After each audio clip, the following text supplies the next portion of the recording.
دیدن من دیگه سخت میشه.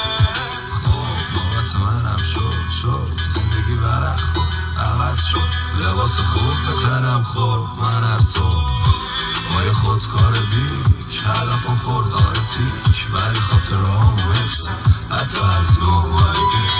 برو تو خلوت کن تلاش و زب در دو، ببری شطرنجو یه رو میبینی دست رنجو. جا بندازی فرهنگو که هرکی گفت درکم کن، ازش دوتا درد کم کن، صورتشو پر لبخند کن.